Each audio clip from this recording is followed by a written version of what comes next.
Think about the incredible feeling of starting something new, a chance to learn, grow, tackle problems, and achieve your goals. That's the feeling a new job can bring, and that's why a job search can be exciting and full of potential. But like anything worthwhile, finding a job involves work, sometimes a lot of work. Crafting your resume, sending out applications, and practicing interviews, it can be overwhelming. In fact, the average job search in the US can take around 20 weeks and can involve hundreds of rounds of applications. But don't worry, you've come to the right place. We're here to help you organize and simplify your job search. We'll provide you with tools and strategies to make your job search manageable, effective, and hopefully successful. And whether you're switching jobs or looking for your first ever gig, you can use artificial intelligence, or AI, to help you along the way. Think of this course as your guide for using AI to make your job search easier and more effective.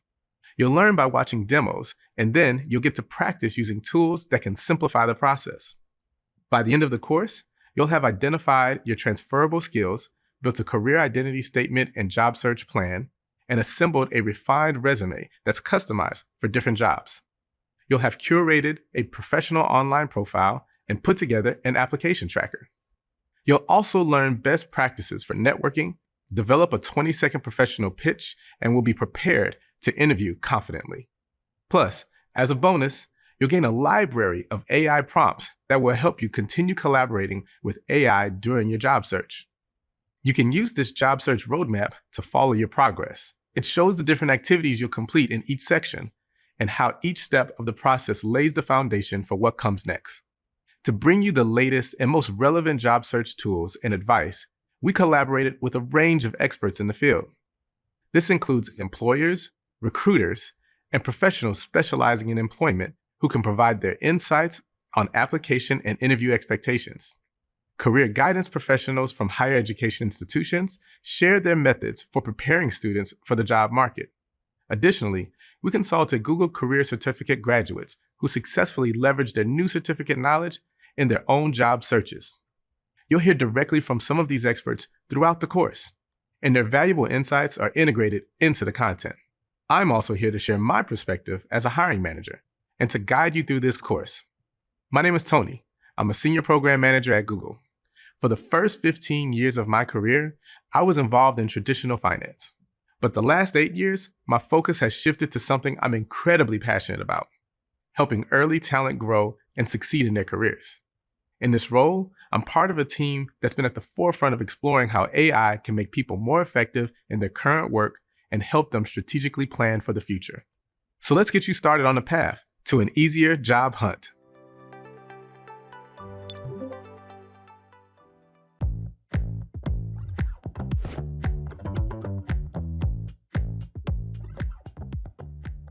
Maybe you're a pro at juggling your child's after-school activities, or you might be the go-to tech troubleshooter with your friends, or perhaps you're a dedicated volunteer at an animal rescue. No matter what life experiences you've had, they've helped you develop incredibly valuable skills. For me, I spend time waiting tables. This helped me hone my customer service skills and anticipate what someone else needs before they ask for it. This experience as a server also made me a clear and succinct communicator who is able to tailor my messages to different audiences. And believe it or not, all of these skills are useful in my job as a program manager and leader today. Thanks to your experiences, you have skills right now that you can bring to a new job. That's why they're called transferable skills. They're things you've learned in one situation that can be applied to a completely different one, like a new job. Knowing what your transferable skills are can help you decide which jobs you want to pursue. You'll also be able to better communicate the connection between all of your different life experiences and the job you're applying for. This, in turn, helps you shape your resume and talk yourself up during an interview. And the exciting part is, there are companies out there right now looking for your transferable skills. Many employers are now using skills-based hiring practices. This means they value selecting candidates based on the skills needed to be successful in a job over strict education requirements or previous job titles. So let your transferable skills shine through. Many people think about technical transferable skills first, like programming or data analysis. But other skills like adaptability, communication, problem solving, and teamwork can be just as important to employers. I'm not expecting you to know what your transferable skills are right now. In fact, a lot of people find it hard to identify the qualities that they have that employers would want, partly because your skills are second nature to you. It's easier to identify your transferable skills by taking it step by step. The first step is to reflect on your life experiences. Think about every aspect of your life, not just the experiences you think are job-related. Have you volunteered? Are you a mentor? Do you coach sports? Have you taken a leadership role in a group situation? The second step is to think about the transferable skills that you developed in each of those experiences.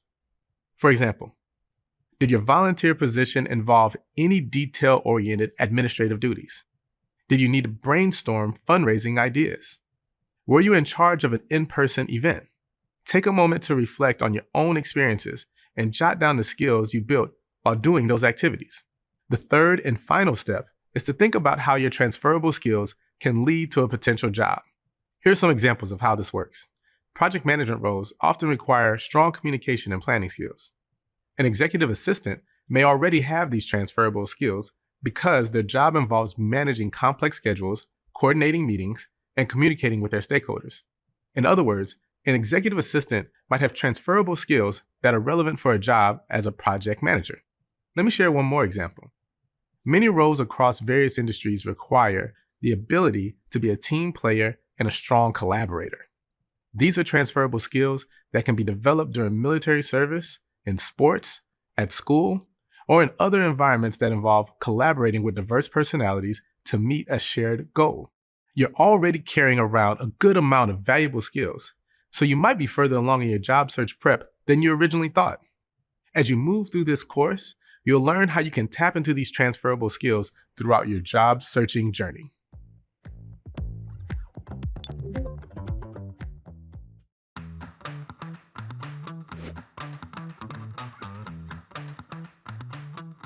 In general, I try to avoid being in a situation where I'm lost in the woods. But if I was, I'd navigate my way out looking toward the North Star. Knowing its position clarifies your own location and provides a clear direction forward. And essentially, this is how a career identity statement works too. It's your North Star that helps guide your job search and keeps you on the right path. So what's a career identity statement? It's a few sentences about yourself that go beyond a simple list of qualifications. It's a way to give recruiters, hiring managers, and other professionals a quick but insightful overview of what you bring to the table, including your key skills, what genuinely interests you, your career goals, and even what you're passionate about. Let's check out an example of a career identity statement and then discuss why it can be such a powerful asset in your job search. Here's what a career identity statement might look like. My background in finance and customer service has equipped me with strong analytical skills and a client-focused approach. I excel at using data to solve problems effectively and am committed to clear communication and fostering positive interactions. I highly value teamwork, and my passion for basketball continually reinforces the importance of collaboration and communication in achieving shared goals.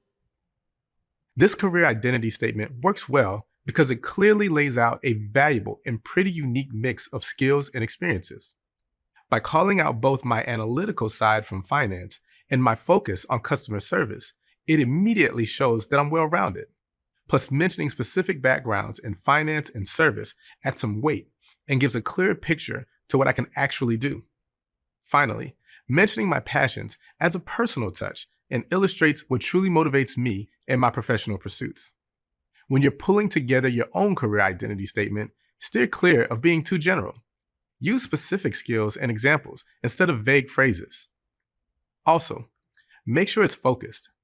Highlight the most important aspects of your professional self rather than trying to be everything to everyone.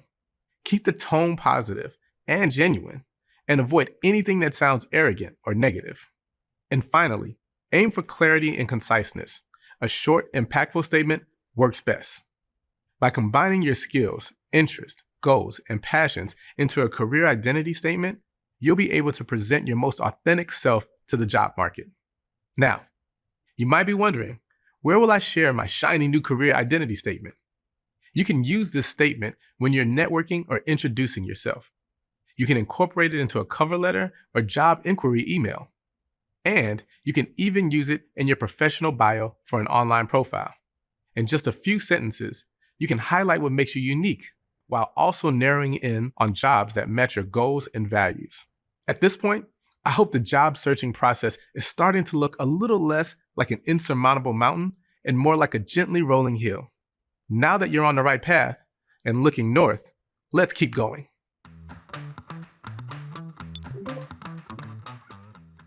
My name is Tony. I'm a senior program manager at Google.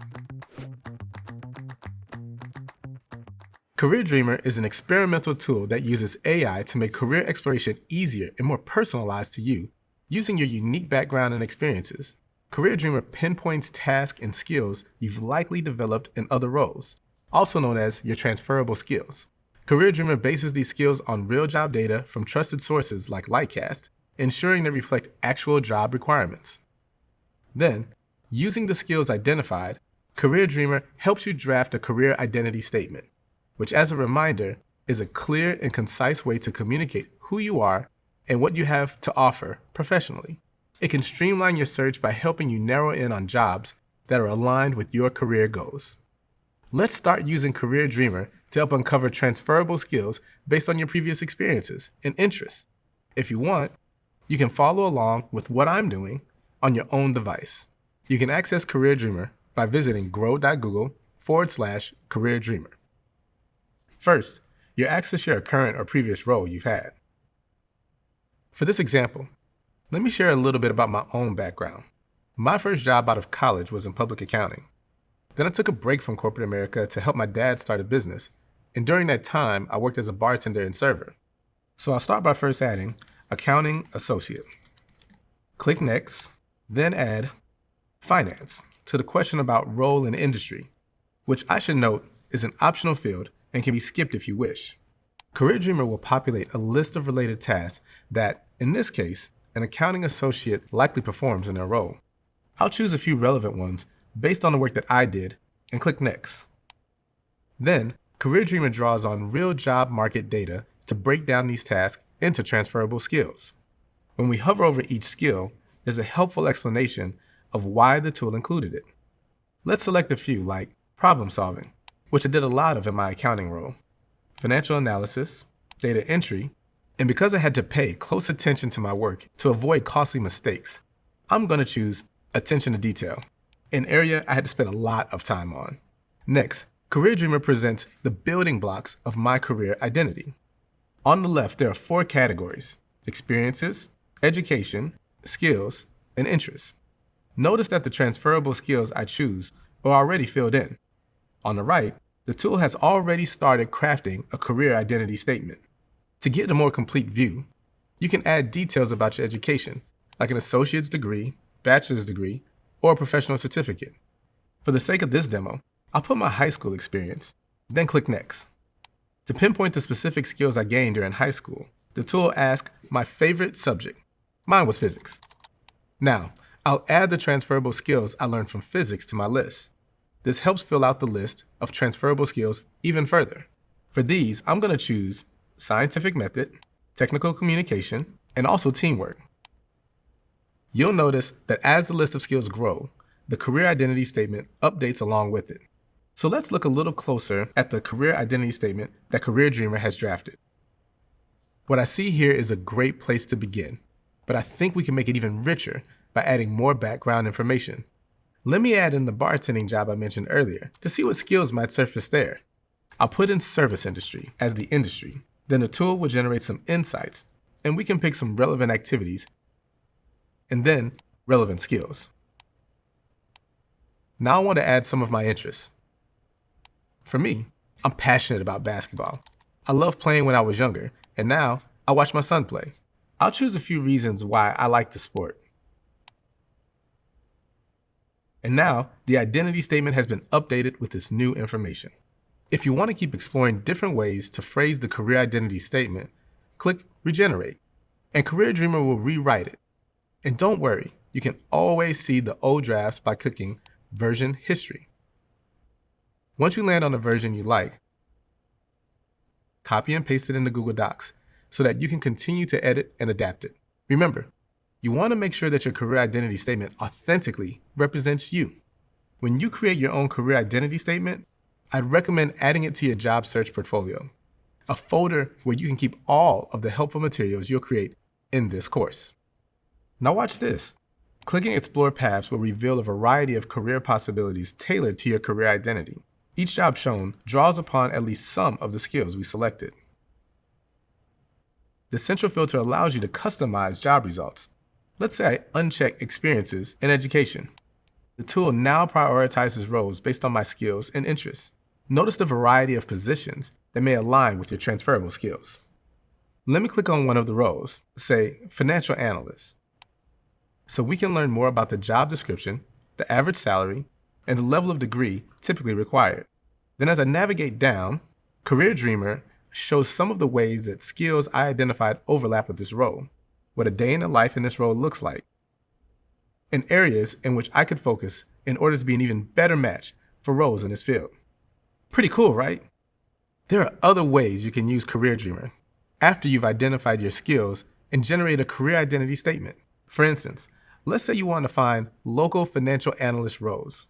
Click the Find Jobs Near You button to see current job openings in your area. You can also take the first steps toward your goals with Career Dreamer's Jump to Gemini feature. It provides ready-to-use prompts for drafting cover letters, updating your resume, and discovering even more career paths with Gemini, your AI assistant from Google. Now, it's your turn to use Career Dreamer for your job search. You might find deeper connections between your skills and experiences and jobs you're considering. Or maybe you'll find a new way of confidently describing your story and what you bring to the table as a job candidate.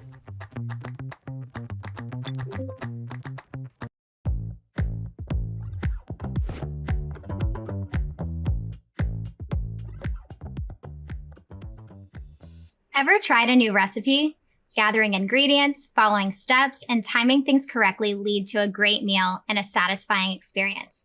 But without a plan, it's not so smooth. You might forget an important ingredient, or you could time things wrong and end up with a smoky kitchen.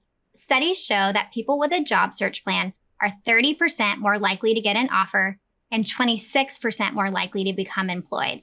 Hi, I'm Sydney, and I'm a senior marketing recruiter at Google. I've been working with hiring managers and candidates for over a decade and have placed hundreds of people in different roles from IT to marketing. In that time, I've learned firsthand what can help you get hired. One of the best parts of my job is finding great people and connecting them with the right roles. When I get to make that call saying, "You got it," that's what it's all about for me. I'm here to share advice and strategies that can help you in your job search for almost any role or company. So far, you've established the foundation for your job search by identifying your transferable skills and crafting your career identity statement.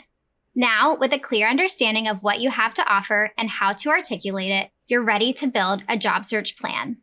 A job search plan is a document or checklist that outlines the steps you need to take to effectively manage your job search, and it's personalized to you. It typically begins with some self-reflection. And great news, the transferable skills and career identity statement you've already created form this crucial first step. So you're already on your way. But of course, there's more to do.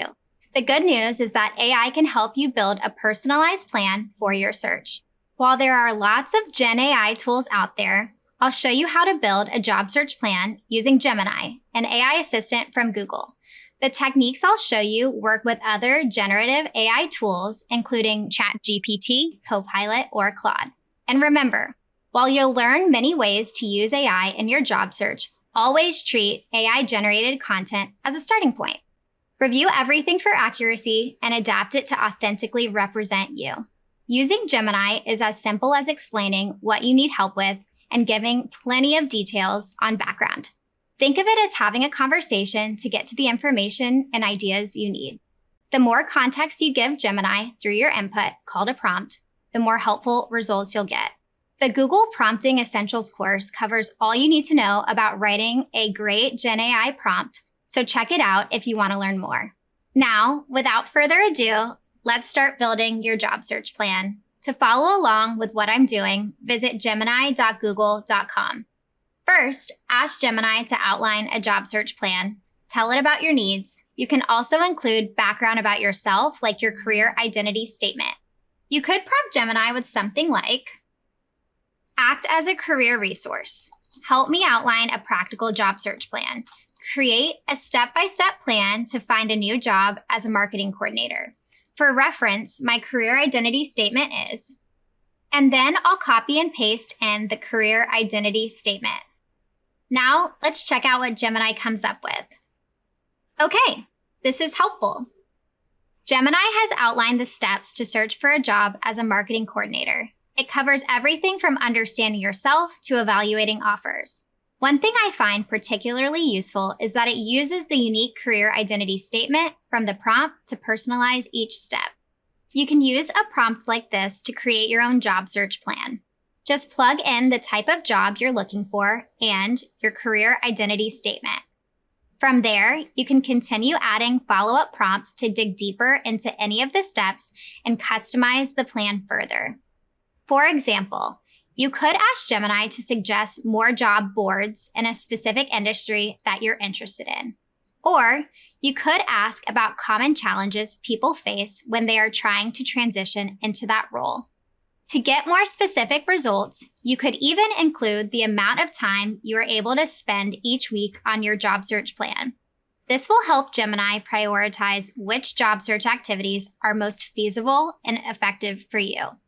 And if you have a preferred format, like a bulleted list or a checklist, you can include this in the prompt as well. Outlining the steps in your job search plan is an iterative process. With just a few exchanges with Gemini, you can create a plan that helps bring organization and clarity to your job search. After you create your own job search plan, save it in your job search portfolio so you can easily reference it and update it as you go. You can copy and paste your plan into a document or just click the share button in Gemini and choose Export to Docs. So now it's your turn. Head over to Gemini and start crafting your job search plan. It can act as the recipe to keep you on track to finding a job catered to you.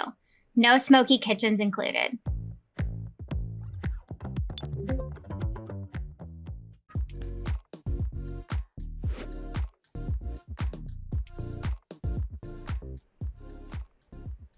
Imagine a new shoe store is trying to bring in customers. They blast out ads featuring their white sneakers, assuming it's a universally appealing product. But their message falls flat with shoe buyers who are in the market for something else, like heels for going out or loafers for formal meetings at work. Their mistake, not tailoring their ads to the different needs of their target customer. Your resume works the same way. It's often a potential employer's first impression of you and acts as a marketing tool to convince them you're the ideal candidate for the specific job. A one-size-fits-all resume just won't cut it. You should be constantly tweaking your resume for each application, adjusting how you present your skills and experience. In fact, 83% of recruiters say they're more likely to hire a candidate who takes the time to tailor their resume to the specific job. And remember, just because two jobs have the same title doesn't necessarily mean they demand the same skills. So you'll still need to tailor your resume differently to match each of those jobs. For example, imagine two companies are hiring for the UX designer position.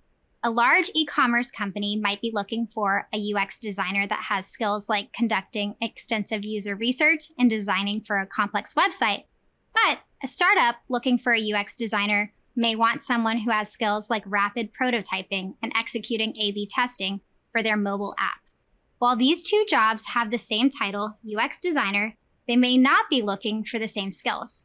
If you're still not convinced about the importance of tailoring your resume, consider this. Your resume is often the first and only document employers use to evaluate you. You don't have much time to make an impression. On average, recruiters review each resume that comes across their desk for just 7.4 seconds. That's faster than the time it takes for me to tie my shoes. That's why the information on your resume needs to be attention-grabbing. You want to help employers see a clear match between your skills and their job description. While you're crafting your resume, key areas to focus on are content, structure, and personalization. Let's start with the resume's content. There are a few things you can do to help your resume stand out. First, demonstrate measurable results. For example, you might think it's good enough to say you're a successful sales associate, but recruiters want to see concrete data that proves your impact. So, instead of simply writing increased sales, you should quantify your achievement with a statement like, increased sales of a new product by 30% versus quota by closing 8 new accounts in less than 3 months. Specific data like this shows employers that you're results-oriented and that you have what it takes to contribute to their company's success. The second way to make the content in your resume stand out is to translate your experiences into transferable skills. Let's say you previously worked as a store clerk. Don't just list the general daily responsibilities of a store clerk on your resume. Instead, think about the skills you developed as a store clerk that would be relevant to the new job you're applying for. You might highlight that as a store clerk, you utilized strong communication and customer service skills, directly contributing to a 20% increase in positive customer reviews during your tenure. If the new job you're applying to asks for skills like communication and customer service, employers would see this connection between your past work and the new role you want. Next, use impactful language. Instead of lengthy descriptions, focus on using strong action verbs and precise adjectives or terms. This sends a signal about your active role in your achievements and allows you to convey more information in less space. What if we took this line in a resume, made a new company dashboard to help multiple teams with reporting? Let's shift the language so people know it was you in the driver's seat. We might rephrase this line into something like, designed and built a new interactive real-time dashboard to enable faster performance measurement and decisions of 5 partner teams. Aren't you more convinced of the candidate's skills? Another way to strengthen the content of your resume is to add specific context. Paint a picture for your recruiters and clearly point to the proof. If it's vague, it's harder for an employer to imagine. You're not just a team player. To be more specific, say something like, you regularly mentored junior team members on company best practices and helped them troubleshoot complex technical issues. Now, let's focus on the structure of your resume because how it looks absolutely matters. To make a strong impact, remember these key principles. First, keep it concise, ideally 1 page, 2 pages max. Recruiters are often reviewing many resumes, so brevity is key. Long resumes are hard to get through quickly, and they can also suggest a lack of conciseness or difficulty in prioritizing information. In addition, your resume should be structured in a way that catches the attention of recruiters who are sifting through hundreds of applications. Highlight your skills in a place they'll stand out. Use bullet points to list your most relevant skills and incorporate keywords from the job description. This allows recruiters to quickly see if you possess the fundamental qualifications they're seeking without having to dig through your entire work history. Finally, your resume should follow a logical order and be scannable. This means using formatting techniques like section titles, indents, bullets, and bolded or italicized text that helps you guide the reader. This works in your favor, ensuring they can quickly understand you as a candidate versus getting lost in a wall of text. Okay, we've covered your resume's content and structure. Last but not least, let's talk about personalization. We've already discussed the importance of tailoring your resume to match each job description, but here are a few specific tips. The words you use can make or break your resume. Look at the job description and find important words and phrases in it. If it calls for a quick thinking leader, you may want to include the words quick thinking and leader in your resume. This will capture the attention of recruiters who may be scanning resumes for keywords and phrases. That's not to say that your resume needs to copy the job description exactly. Instead, you can review the responsibilities listed in it and add bullet points into your resume that connect back to those responsibilities. Also, your resume shouldn't be an exhausting inventory of everything you've done in your life. Personalization includes making deliberate and sometimes tough decisions on what to include and exclude.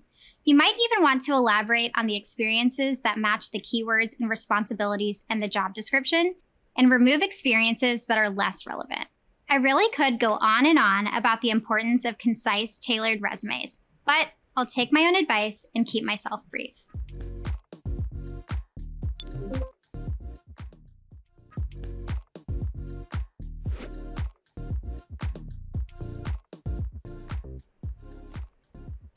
Imagine a new shoe store is trying to bring in customers. They blast out ads featuring their white sneakers, assuming it's a universally appealing product. But their message falls flat with shoe buyers who are in the market for something else, like heels for going out or loafers for formal meetings at work. Their mistake, not tailoring their ads to the different needs of their target customer. Your resume works the same way. It's often a potential employer's first impression of you and acts as a marketing tool to convince them you're the ideal candidate for the specific job. A one-size-fits-all resume just won't cut it. You should be constantly tweaking your resume for each application, adjusting how you present your skills and experience. In fact, 83% of recruiters say they're more likely to hire a candidate who takes the time to tailor their resume to the specific job. And remember, just because two jobs have the same title doesn't necessarily mean they demand the same skills. So you'll still need to tailor your resume differently to match each of those jobs. For example, imagine two companies are hiring for the UX designer position. A large e-commerce company might be looking for a UX designer that has skills like conducting extensive user research and designing for a complex website. But a startup looking for a UX designer may want someone who has skills like rapid prototyping and executing A/B testing for their mobile app. While these two jobs have the same title, UX designer, they may not be looking for the same skills. If you're still not convinced about the importance of tailoring your resume, consider this. Your resume is often the first and only document employers use to evaluate you. You don't have much time to make an impression. On average, recruiters review each resume that comes across their desk for just 7.4 seconds. That's faster than the time it takes for me to tie my shoes. That's why the information on your resume needs to be attention-grabbing. You want to help employers see a clear match between your skills and their job description. While you're crafting your resume, key areas to focus on are content, structure, and personalization. Let's start with the resume's content. There are a few things you can do to help your resume stand out. First, demonstrate measurable results. For example, you might think it's good enough to say you're a successful sales associate, but recruiters want to see concrete data that proves your impact. So, instead of simply writing increased sales, you should quantify your achievement with a statement like, increase sales of a new product by 30% versus quota by closing 8 new accounts in less than 3 months. Specific data like this shows employers that you're results-oriented and that you have what it takes to contribute to their company's success. The second way to make the content in your resume stand out is to translate your experiences into transferable skills. Let's say you previously worked as a store clerk. Don't just list the general daily responsibilities of a store clerk on your resume. Instead, think about the skills you developed as a store clerk that would be relevant to the new job you're applying for. You might highlight that as a store clerk, you utilized strong communication and customer service skills, directly contributing to a 20% increase in positive customer reviews during your tenure. If the new job you're applying to asks for skills like communication and customer service, employers would see this connection between your past work and the new role you want. Next, use impactful language. Instead of lengthy descriptions, focus on using strong action verbs and precise adjectives or terms. This sends a signal about your active role in your achievements and allows you to convey more information in less space. What if we took this line in a resume, made a new company dashboard to help multiple teams with reporting? Let's shift the language so people know it was you in the driver's seat. We might rephrase this line into something like, designed and built a new interactive real-time dashboard to enable faster performance measurement and decisions of 5 partner teams. Aren't you more convinced of the candidate's skills? Another way to strengthen the content of your resume is to add specific context. Paint a picture for your recruiters and clearly point to the proof. If it's vague, it's harder for an employer to imagine. You're not just a team player. To be more specific, say something like, you regularly mentored junior team members on company best practices and helped them troubleshoot complex technical issues. Now, let's focus on the structure of your resume because how it looks absolutely matters. To make a strong impact, remember these key principles. First, keep it concise, ideally 1 page, 2 pages max. Recruiters are often reviewing many resumes, so brevity is key. Long resumes are hard to get through quickly, and they can also suggest a lack of conciseness or difficulty in prioritizing information. In addition, your resume should be structured in a way that catches the attention of recruiters who are sifting through hundreds of applications. Highlight your skills in a place they'll stand out. Use bullet points to list your most relevant skills and incorporate keywords from the job description. This allows recruiters to quickly see if you possess the fundamental qualifications they're seeking without having to dig through your entire work history. Finally, your resume should follow a logical order and be scannable. This means using formatting techniques like section titles, indents, bullets, and bolded or italicized text that helps you guide the reader. This works in your favor, ensuring they can quickly understand you as a candidate versus getting lost in a wall of text. Okay, we've covered your resume's content and structure. Last but not least, let's talk about personalization. We've already discussed the importance of tailoring your resume to match each job description, but here are a few specific tips. The words you use can make or break your resume. Look at the job description and find important words and phrases in it. If it calls for a quick thinking leader, you may want to include the words quick thinking and leader in your resume. This will capture the attention of recruiters who may be scanning resumes for keywords and phrases. That's not to say that your resume needs to copy the job description exactly. Instead, you can review the responsibilities listed in it and add bullet points into your resume that connect back to those responsibilities. Also, your resume shouldn't be an exhausting inventory of everything you've done in your life. Personalization includes making deliberate and sometimes tough decisions on what to include and exclude. You might even want to elaborate on the experiences that match the keywords and responsibilities in the job description and remove experiences that are less relevant. I really could go on and on about the importance of concise, tailored resumes, but I'll take my own advice and keep myself brief.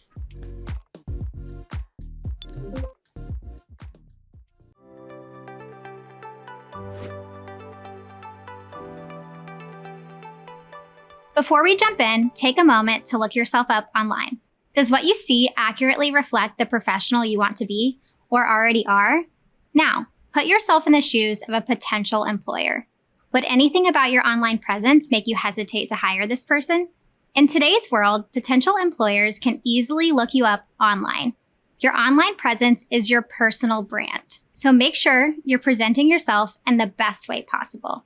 You not only need to be aware of potential red flags for employers, but you also need to understand what signals you can send to make yourself a desirable candidate. These would be the green flags, and you want to fly those as high as possible. First, let's focus on what employers look for online.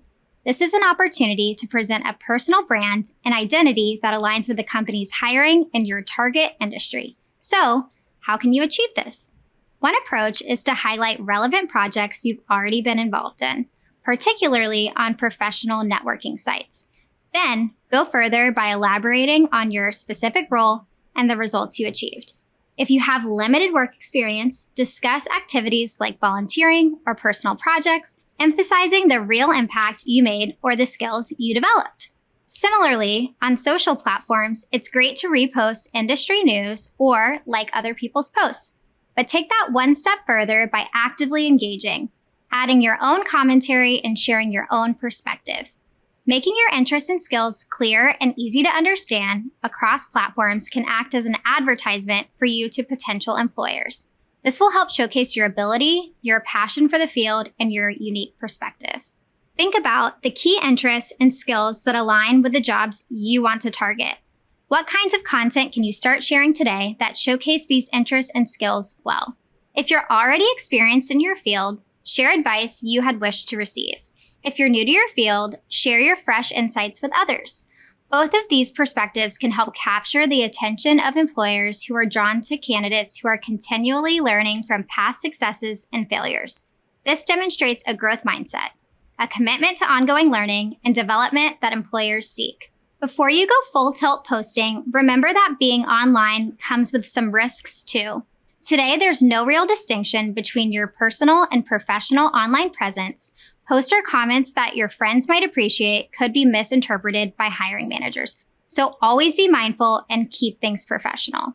In general, look out for things that could make an employer think twice before hiring you, either because they feel that your online image doesn't match that of their company, or because they come across something inappropriate or worrisome about you as a candidate. When you look up your name online, what personal social media accounts come up? If there's content that you'd prefer to keep private, or that might give the wrong impression about your professional skills or behavior, make sure to change those settings to private. Another thing to consider is which platforms you should be engaging with. This really depends on the types of jobs you're applying for. Some sites are useful to everyone, regardless of the field. For instance, LinkedIn is widely accepted as a critical site for all job seekers. Or a site like Handshake is useful for people just starting out in their careers. Other sites are more niche, which means they're geared towards particular fields. For example, Behance lets designers promote their portfolios, or GitHub is where developers can collaborate on projects together and showcase their skills. AI can be a huge help throughout this journey. You can try telling Gemini the job field you're interested in, and then add something like, based on the types of jobs I'm looking for, what are the most impactful online sites and strategies for building a professional online presence? You can choose one or two of these platforms and start contributing regularly. Need some inspiration? Check out professional profiles of people in roles similar to the one you want. For example, profiles on sites like LinkedIn and Behance can help you learn how others present themselves. Another benefit of having an online presence, it can do work for you without you having to be there. With the proper maintenance, who knows whose attention your professional profile may attract. Think of it this way. Having an online presence means you can network even while you're asleep.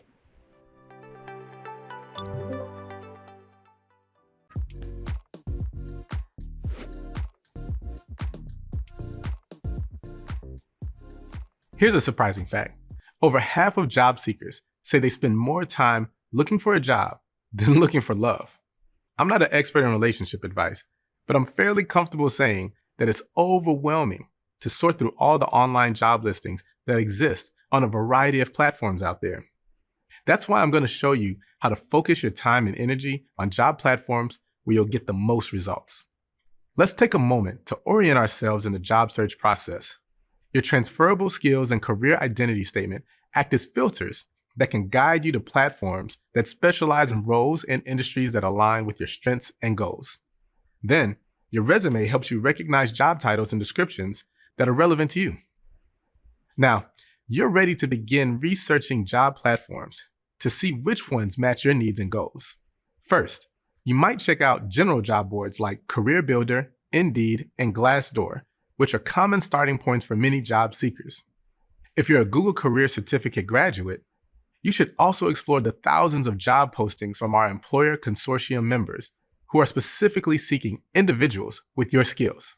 Another place to look is niche job platforms or boards that are specifically dedicated to the type of industry you want to be in.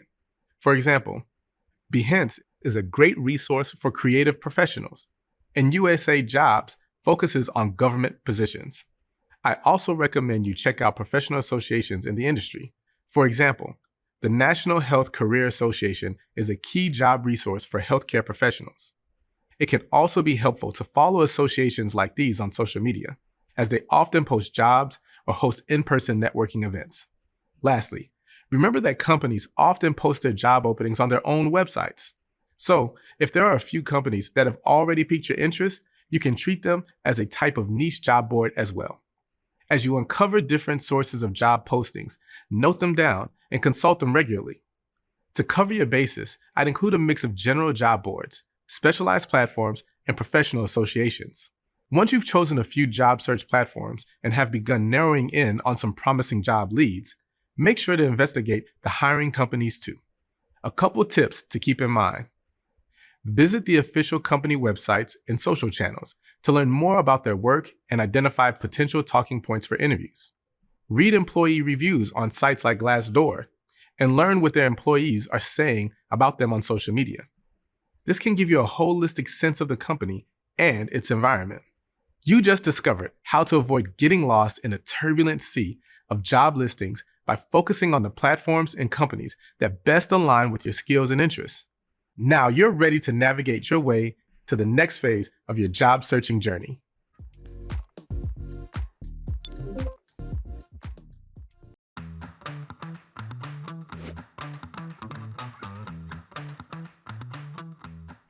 Now you're entering the job application phase, which can often be the longest part of your search.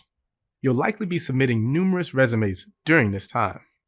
If you're finding it challenging to keep track of even a few applications, you're not alone.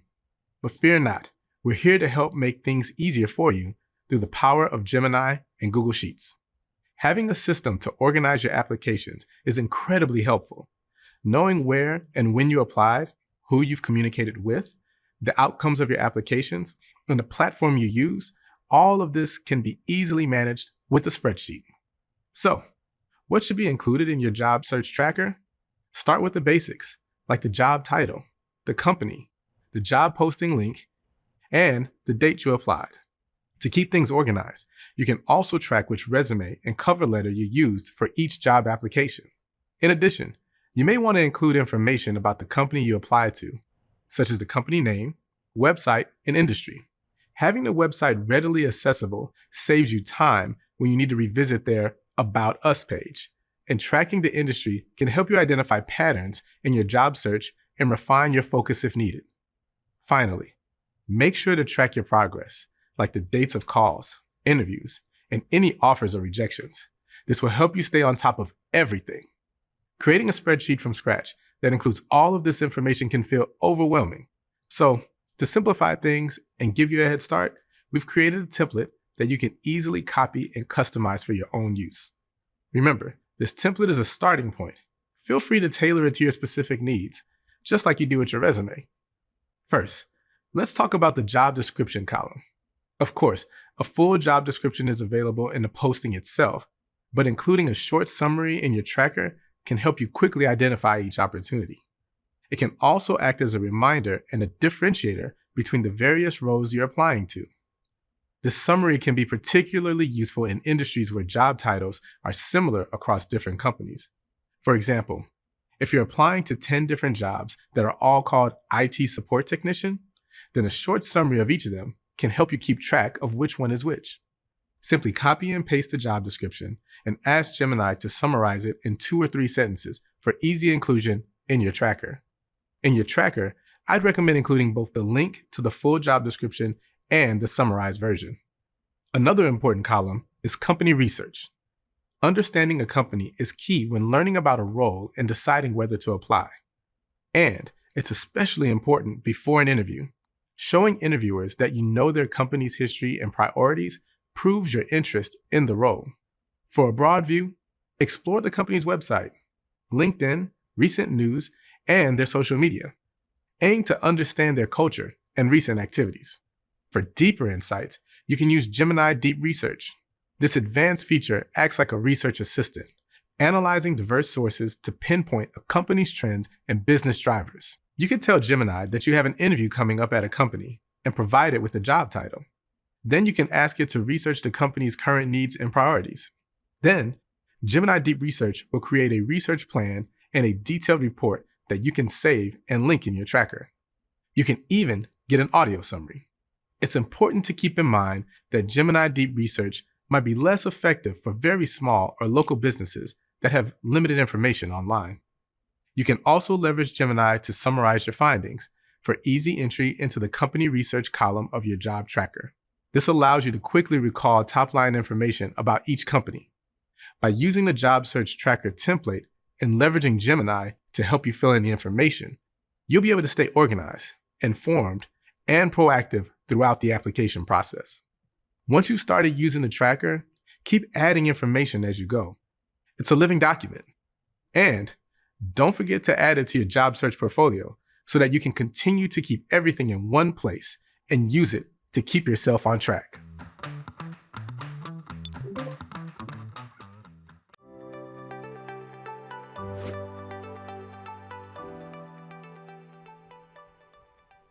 People often think networking means barreling into a crowded room, locating your target, also known as the biggest name in the room, and wowing that CEO, VP, or president with a canned pitch. But actually, effective networking is about making a true connection that can last and that can be mutually rewarding. Networking has personally helped me build lifelong connections, even friendships. I've become an advisor to people who have networked with me, and I've helped some as they've searched for jobs. I really remember the people who've had impactful, meaningful conversations with me. And sometimes, those networking conversations even made me want to interview them for a role. It's important to refine your networking skills because for some roles, building professional relationships can be a vital aspect of the job search. If you're just starting out, networking can help you learn about job opportunities and meet people who can support you in your job search. Or if you already have some professional experience, people you meet while networking can give you guidance on how to advance your career or develop new skills. You can also get on the radar of people and companies that are looking to hire now or in the future. To make the most of networking, you have to do more than just show up. You need a plan, and you need to prepare. Even if you're the type of person who can wing it during any social occasion and still impress everyone in the room, you should still plan and prepare for networking. And for those of us who are less comfortable with networking, planning and preparing can help you feel more confident. Let's break down 5 elements of successful networking. Let's start with how to identify your ideal audience. Write down who you want to network with and why. This could include people in roles you aspire to, individuals working at companies you'd like to join, or experts whose insights you value. If you're aiming for a different position within your current company, it could be colleagues or managers in those relevant departments. Add people like former managers, peers, old classmates, and friends of friends. Anyone who you have had potential connection with can be a lead for networking. I also find it helpful to identify people who may open the door to even further contacts. These people can act as connectors to help you expand your network.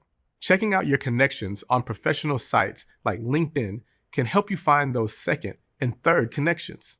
Next, commit yourself to networking by coming up with a few concrete ways to start. Once you've identified someone who you want to network with, look for ways or events where you can connect. If you're further along in networking, you might want to set up phone conversations, coffee talks, or video meetings with the people in your ideal audience. Throughout it all, it's important to organize your connections. Keep track of your current and potential connections in your job search tracker so that you continue to have everything you need in one place. Your spreadsheet can get messy fast, so I'd recommend organizing your contacts into groups. These groups might include allies, who are people you have a strong, frequent connection with, acquaintances, who you have less frequent connection with but are still friendly with, expanded network, which includes people you haven't met but would like to, and insiders, which feature people you can reach out to who are in your ideal role. Now you're ready to build a networking strategy. This essentially means deciding how you'll network. Let me share 3 common ways. The first is one-on-one networking. This could be done with someone who works in a company or industry you're trying to get into, or someone with particular expertise or connections that would be valuable to you. To engage this type of person, check to see if you have mutual connections who could introduce you. If you don't, you can try sending a brief introduction message, but make sure it's meaningful and specific. Be respectful of their time and give them a clear idea of why you want to connect. Before you meet with them, prepare a few talking points. Why do you want to talk to them? What specific skills or experience can you learn from them? What do you want to do with that knowledge? And last, but definitely not least, what value or benefit can you offer to this person? The second type of networking is social networking. You don't always need to interact face-to-face with people to form a connection and exchange ideas. Social media is perfect for this, and it can help you expand your contact list beyond the people you meet in person. For example, you could join LinkedIn groups to share ideas with people in your desired industry. Finally, there's large group networking. To get started, Research conferences, talks, and in-person and virtual events where you can meet and talk with multiple people. If you're nervous about going to these types of events alone, you can try inviting a friend, coworker, or say, an ally from your list to come with you. After you've made new connections and added them to your trusty spreadsheet, you need to make your connections last. After all, what good is a list of contacts if they aren't willing to help when you need it in the future? Think about all the information you received about each connection you've made and figure out who you'd like to get to know better. Add these notes to the networking tab of your job search tracker. Then, plan how and when you'll reach out to them to continue the relationship. You don't want to do it too frequently and annoy them, but you don't want to wait several months and potentially lose the connection. Try to strike a happy medium. Also, when you do reach out again, consider referencing what you talked about when you met. You can even log these dates in your tracker to easily reference when you were last in touch with each person. And always remember that networking is about building a mutually beneficial relationship. Make sure you're not only reaching out to the connections when you want or need something. You could, for example, occasionally contact them just to share an article that you think they'd find interesting or helpful. As you become more confident in your networking skills and are getting yourself out there more and more, be sure to bring positive energy to each meeting. Show enthusiasm. Be aware of how you present yourself to others and follow up with a thank you note. Now that we've finished our networking session, let's do one last trip around the room, say our polite goodbyes, and move on to the next part of our job searching journey.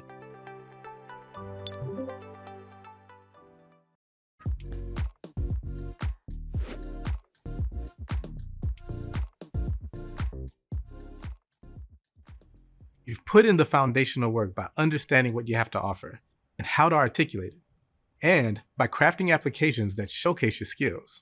Hopefully, that leads to an interview, which is a chance to connect and truly bring that application to life. That's where interview preparation comes in. It isn't just about memorizing answers. It's about anticipating questions that might come your way. You need to understand the company that you're applying to and the role that you expressed interest in, so you can anticipate what your specific interviewer needs to see and hear, both in your answers and your overall presence. Think of effective interview prep as your strategic advantage. Before we dive in, it's important to know that the best practices and advice we're sharing here come from consultations with many employers and external partners. This isn't just Google's perspective on interviewing, but reflects broader industry insights. To help you shine in your next interview, concentrate on 3 areas that can help lead you to a better interview: preparation, practice, and communication. First, let's talk about preparation. It's important to do some research ahead of your interview. This includes learning about the company, its position in the industry, the specific job you applied for, and even your interviewer, if you know who that is. One way I have found to be particularly useful is to gather this information by using Gemini Deep Research. In your prompt, you can let Gemini know that you have an interview coming up for a specific position at a specific company. Then you can ask it to help you research the company as well as its priorities. Once Gemini provides the report, check out the insights you can learn and keep asking more questions to help you prepare. Another part of your research is the people you'll be meeting. Once you feel like you've conducted enough research, map how your skills relate to the needs of the job and company.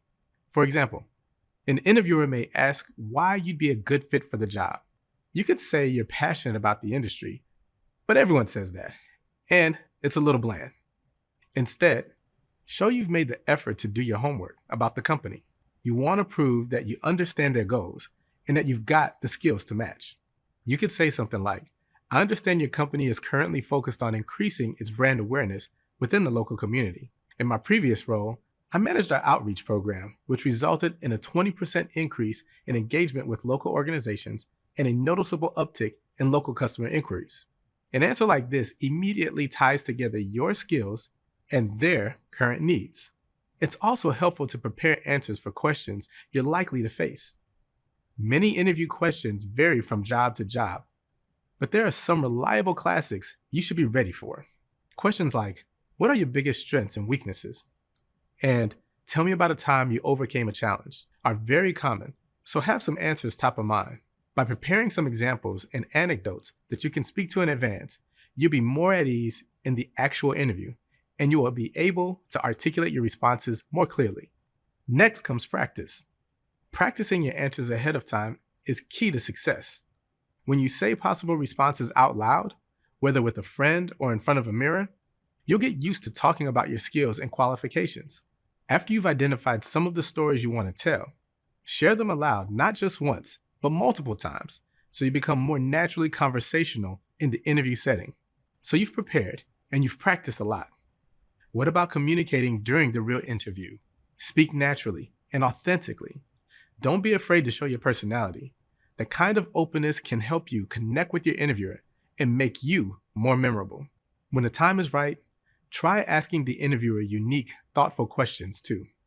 This can create more of a back and forth conversation and flow.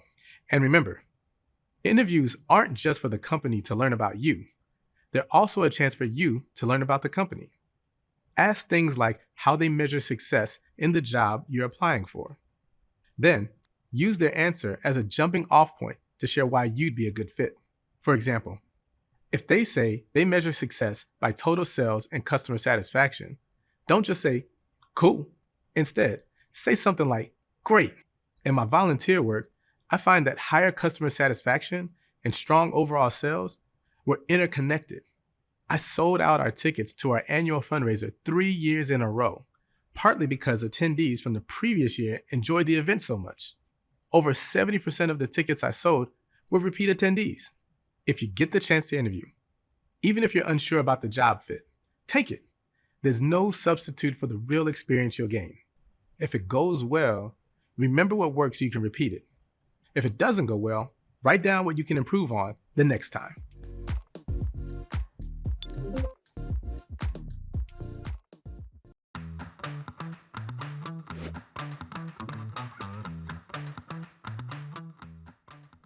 Whether you're asked about a significant challenge you overcame or a successful project you led, behavioral interview questions are designed to understand how you responded in past situations to predict your future performance.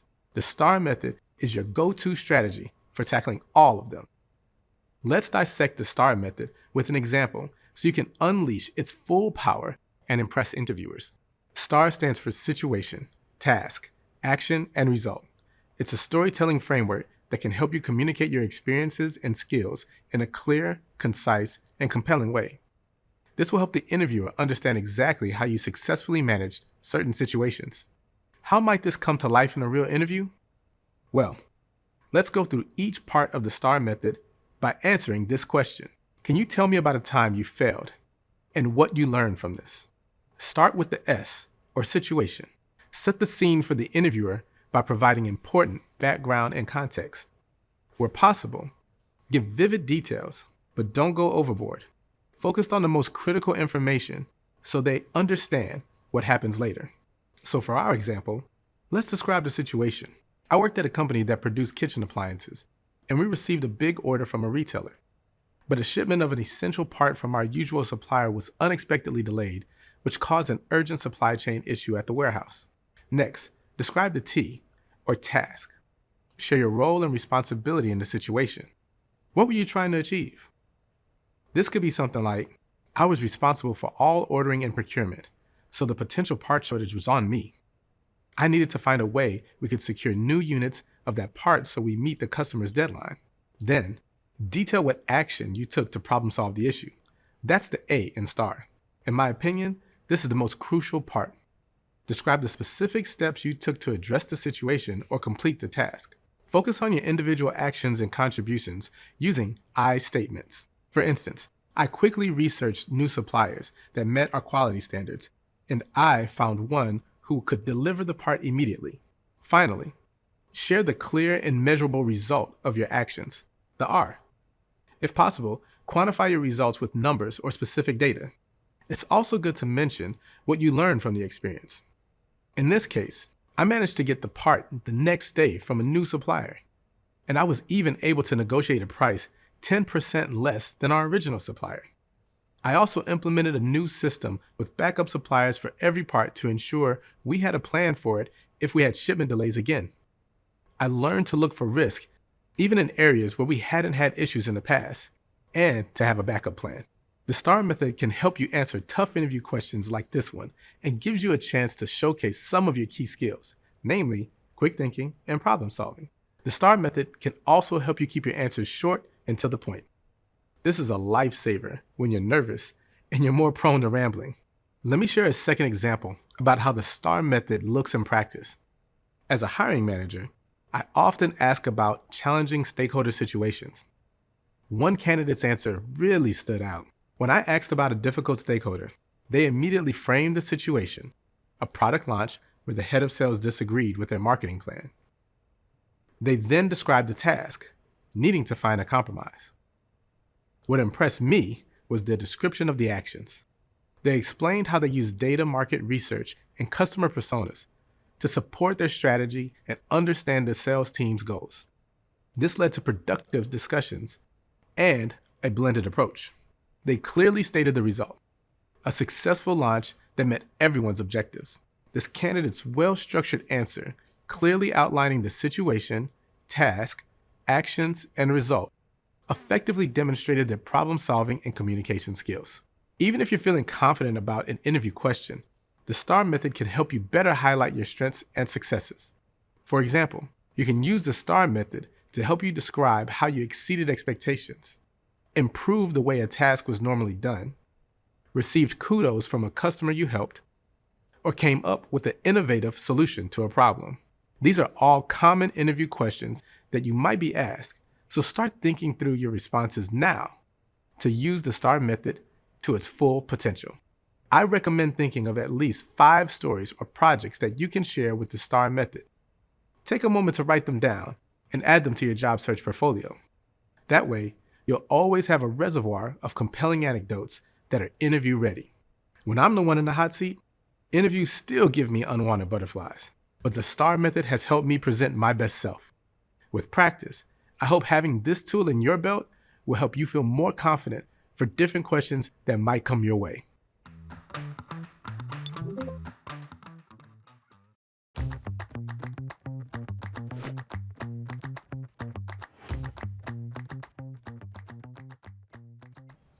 Ever wish you had a crystal ball? Maybe you'd figure out tomorrow's winning lottery numbers. Or maybe you know exactly how a job interview would go. We may not be able to predict the future, but we can use an AI partner like NotebookLM to help us anticipate interview questions we're likely to face. And it can even help guide us on how to best answer these questions using the STAR method. NotebookLM is a personalized AI research assistant that answers questions and generates insights based on the sources you upload.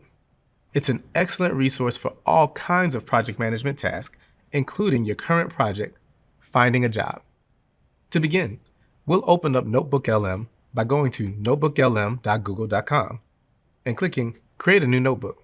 Next, we'll upload our sources. For this example, we'll use a made-up job listing for an entry-level project management role. I pasted it into a doc and added it to my notebook. As a hiring manager, I love getting applications from people with lots of different work backgrounds. And someone like Sage, who has experience managing operations at a restaurant, might have many of the skills this project management job needs. So I'll also upload Sage's resume as a source too. It'll be interesting to see how Sage can draw on her experience in the customer service industry for this new job.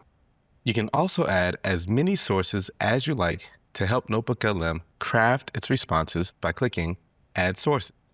These might include detailed accounts of life or work experiences that might make for a good interview response, or any other relevant personal anecdotes or professional achievements. For the prompt, we can ask something like, please suggest 3 interview questions I might be asked when applying for the project management job, and suggest how I might answer them using the STAR method based on my resume. Great! NotebookLM has given 3 questions we may be asked when applying for this job. Question 1. Tell me about a time when you had to work as part of a team to achieve a specific goal. Question 2. Describe a time when you had to manage multiple tasks or prioritize your workload to meet deadlines. And finally, tell me about a time when you faced a challenge or problem and tell me how you went about resolving it. Now here's the cool part. Just like we asked, NotebookLM has also suggested ways to answer those questions based on Sage's own personal skills and experience, broken down into the 4 parts of the STAR method. Pretty awesome, right? It looks like the answers emphasize skills that Sage learned in her previous jobs, including strengths in time management, problem solving, communication, teamwork, and customer service. Using NotebookLM to help prepare for interviews this way is pretty cool. But wait, it gets even cooler. If you absorb material better by listening, NotebookLM can create an audio overview based on the materials you've uploaded, including the questions and responses we asked it to create. Let's listen. It's just a way to structure your accomplishments to show impact. So instead of saying like, handled customer complaints, Okay. you'd use star, situation. During high-volume dinner service, tasks talent needed to resolve sensitive customer complaints quickly to maintain satisfaction. Action. Actively listened, identified the core issue, collaborated with kitchen staff on a solution, and offered a complimentary dessert. Result. Customer left satisfied, mentioned the positive resolution in review, preventing negative word of mouth. See the difference? Wow, yeah. Much more specific and impactful. Shows the how and the outcome. Precisely. This can be especially handy if you want to prepare for interviews while you're commuting or on the go. Ready to create your own personal interview guide with NotebookLM? Save this prompt to your prompt library, and you can do the same for any job posting.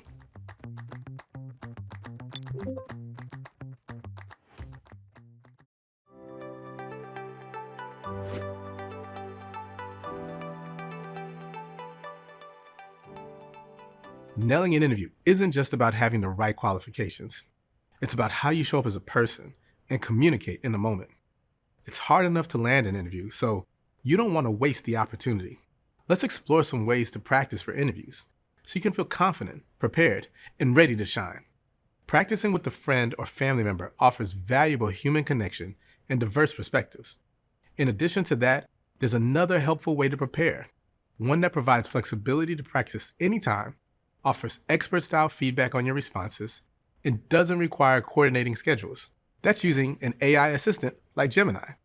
Gemini Live lets you have natural conversations in real time, making it an excellent resource for practicing interviews.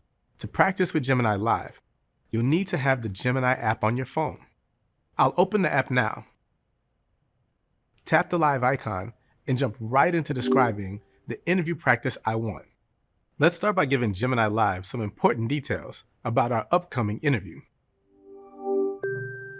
I'm applying for an entry-level customer service job with a financial services provider. This will be my first interview with the company. Can you ask me some interview questions and give me feedback on my responses? I'm going to try to answer using the STAR method. All right, let's get started. Here's your first question. Tell me about a time you had to deal with a difficult customer. Sure. Once when I was working the customer service telephone line, a customer called and was upset because the order was late. I looked up this order and discovered that the order had actually been delivered 2 days before, and our email system had failed to notify them. So I told the customer this, and they found the package, and they were very pleased. That's a good start, but remember the STAR method. Can you tell me more about the situation? For example, what was the specific reason for the delay, and what steps did you take to resolve the issue? Oh yeah, that's right. Situation, task, action, result. STAR. Because I asked it to, Gemini Live is using the STAR method to give me feedback on my interview answer and guide me toward a better response. Remember to try to provide as much information about the job you're interviewing for as possible. This way, Gemini Live can ask you relevant questions you might actually be asked by the interviewer in real life. The more information you provide, the more helpful your dialogue will be. Practicing your answers aloud will help you get comfortable in real interview situations. So ask your neighbor, call your mentor, and of course, use Gemini Live. Go ahead and give it a try. You can take as much time as you need to get confident in answering interview questions and practice with Gemini anytime you need to.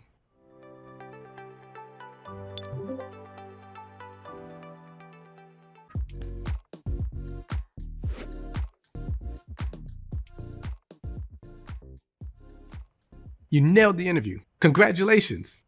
But the waiting game can be nerve-wracking. Are you wondering what you can do now to help influence the outcome? Consider this. Research shows that around 95% of job candidates don't follow up after an interview, even though most hiring managers expect it. In fact, 68% of hiring managers report that receiving a thank you note after an interview makes a positive impact. So interviewers appreciate hearing from you. An email is fine. This may include notes to the hiring manager, the recruiter, and anyone else you met with. You can often send these through your main point of contact, so you may not need to request additional email addresses. You can also thank anyone who helped you land or prepare for the interview. And if you don't excel at writing, AI can help. Use Gemini to spin up a first draft. Just tell it a little bit about the role you applied for, who interviewed you, and what you talked about. Include any relevant links to things like portfolios or any other materials or projects you mentioned during your chat. But try to keep things brief. Once Gemini gives you a starting point, be sure to edit the output. The thank you note should feel personal. Want to take it one step further? Other things you can do post-interview include following the company's social media channels to stay connected and show your genuine interest. Even if the job offer doesn't come through, it never hurts to keep up to date for future opportunities. Finally, if the interviewer didn't specify when you'd hear back, you can send a brief, polite follow-up email after a week or two. To refresh their memory, you might include a sentence like, "Our conversation during my interview made me even more excited about the role, and my interest in this opportunity remains strong." Make sure to include the role you interviewed for and the date of your interview if you can. If you're unsure what to write, ask Gemini for help. Now, let's say all goes well in the interview and you get the job offer. Bravo! So what's next? First, respond professionally, enthusiastically, and promptly, whether you decide to take the offer or not. It's acceptable to take some time to consider the offer. Just be sure to provide your recruiter with a timeline for when you expect to respond. This will help you avoid any impression of indecision or disinterest. It's also crucial to do your homework. Research the market value for your role and location. This understanding will empower you to have an informed and effective negotiation with your recruiter. Now, it should be noted that not all interviews result in a job offer, and that's okay. Hearing no will happen. It's part of the process. I've been there. Remember, it's not personal. It's about the employer's decision on the best fit for that role at that time, given the candidates that applied. Don't give up.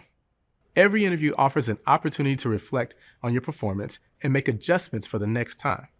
All interviews are valuable, even if the only outcome is experience and confidence. And if you're very interested in a role, you can ask the employer to keep your information on file in case a role that is a better fit comes along.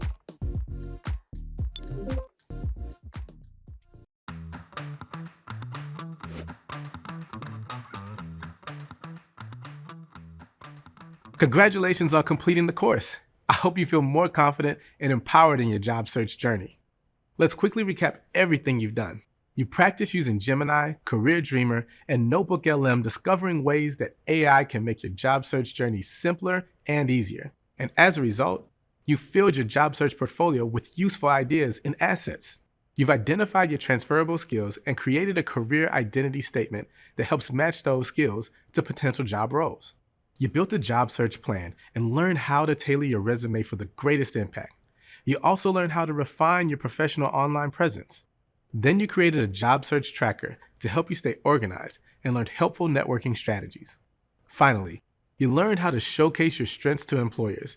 You developed a 20-second pitch, practiced interviewing, and learned how to follow up thoughtfully. With the help of AI, you can conduct a more efficient and effective job search. You can now apply these tools, techniques, and best practices throughout your job hunt. Before you conclude, please take a moment for our post-course survey. We value your feedback on your experience with this program.